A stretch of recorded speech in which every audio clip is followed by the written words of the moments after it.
I speak to you this morning in the name of our loving, liberating, life-giving God. Amen.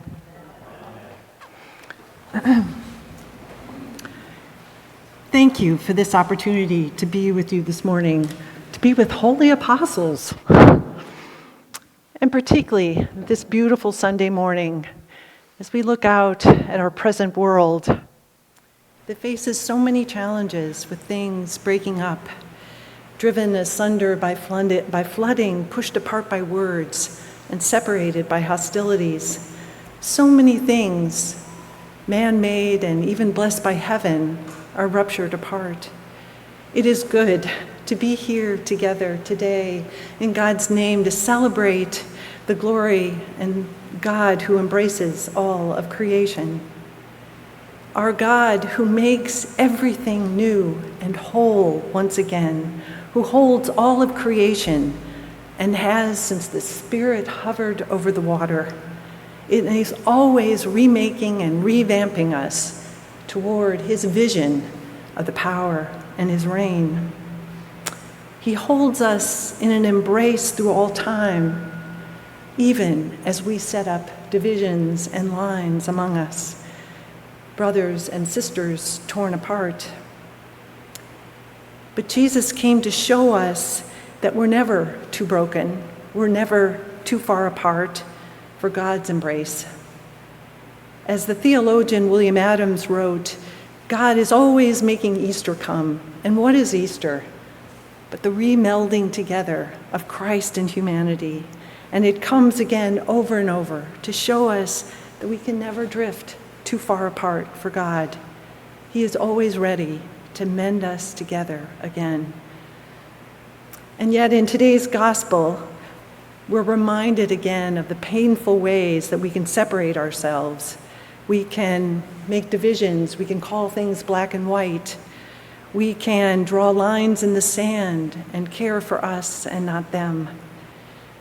As in the reading, the Pharisees try to draw a line and separate themselves from Jesus by bringing up the law of divorce and making it a hard legal line. But Jesus just responds, talking about the hardness of their hearts.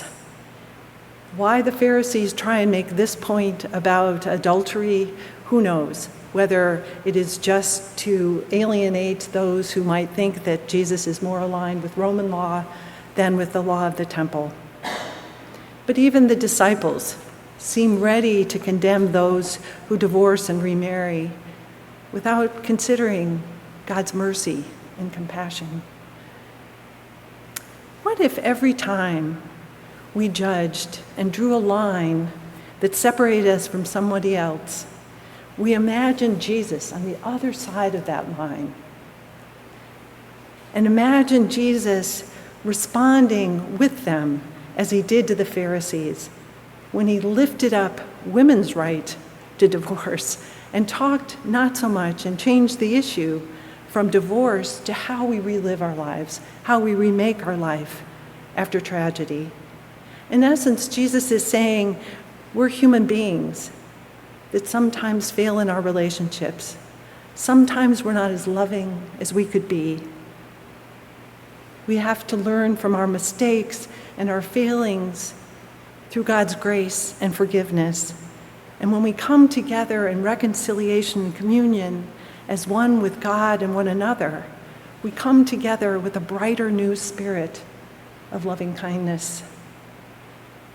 Belief in a God that will make things new, that will remake us whole, frees us from staying in the pain and darkness of separation, from the shame of what happened in the past, and it lifts us up to go ahead and live with grace into all that God has planned for each one of us. There's a story about St. Francis that I just heard about this week, actually, as we celebrated the feast day of St. Francis. And the story goes that we're all pretty familiar with his early life as the son of a wealthy merchant. There was a lot of carousing and revelry and pretty much shunning the poor and the destitute. But then that day in 1206, he had a dramatic conversion.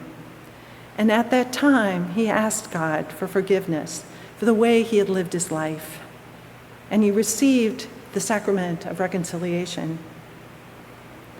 And after that, as we all have read, he established leper colonies, he rebuilt churches, he lived with the poorest of the poor, he lived just a sainted life. But even still, his heart wasn't free. He apparently suffered great heartache and just felt inadequate, even as a saint, with all the things he was doing, because he didn't fully accept God's forgiveness for the way he'd lived before. And this went on apparently for 2 years, until one day he was praying in a cave in Italy, in a cave near, the name of it was Poggio Bastoni. An angel came to him, and finally he saw the errors of his ways, of not taking on the freedom that God had given him with forgiveness. And apparently he ran down the hill at as loudest voice possible, saying, "God alone is good." At last he was empowered, even with all the things he did, to live freely, to let the past be the past and accept God's grace and God's forgiveness. Jesus accepts our prayers for reconciliation and forgiveness and is not ashamed to call us brothers and sisters no matter what, and call us in the glory and bring us as children to him. Like St. Francis, we too can accept that freedom of grace and forgiveness, allowing our past suffering and pain to be gone, and accept our brokenness and made new and welcome in Jesus' arms. And thinking about this week, I remember reading about the ancient Japanese art of kinggusu, where perhaps some of you are familiar with it. It's taking pottery, and it's an art of bringing the pot back together, but putting the pieces together with a lacquer that's mixed with either a powdered silver or powdered gold, so that the breakage is outlined. And what's interesting about it is that they really consider the history of the pot to be valuable, to make it more beautiful, not to be disguised or ignored, but to be celebrated. And we too, I think, become more beautiful, more precious, more full of life when we celebrate the things we've learned from our past mistakes, when we let them shine in our hearts and in the way we live our lives. But we are all human, and it's often less scary and a little easier not to see the needs for our repair work. We think of ourselves as complete pots with no breakage. We can point out all the faults in others, when it's really our job to look at our own faults and where we could do the repair work. And it's so easy to get excited in that collective effervescence of cheering for us and not them. Referees are always wrong, right?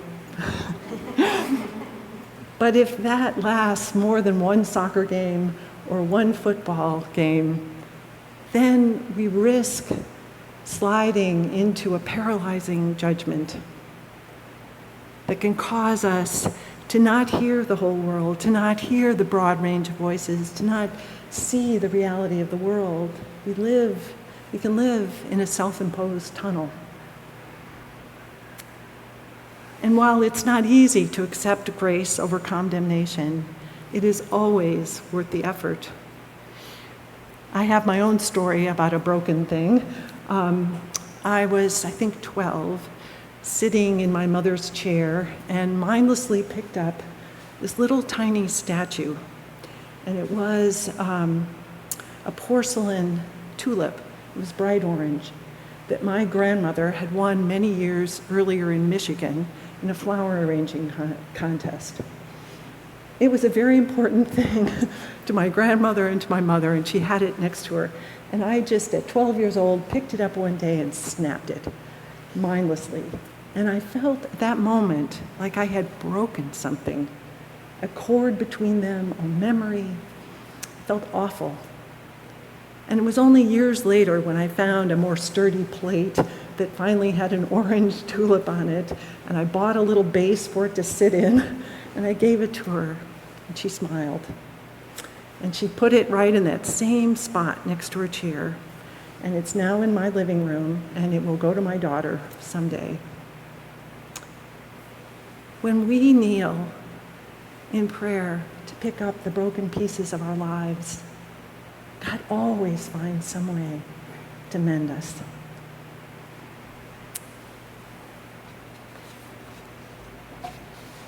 It is in moving from judgment to hope and reconciliation that enables us to find a softness and not a hardness in our heart. When we learn to accept God's forgiveness, it's easier to forgive other people, so that we forgive as we are forgiven, love as we are loved, affirm as we are affirmed. We go to that place that Rumi talks about, that field beyond right and wrong.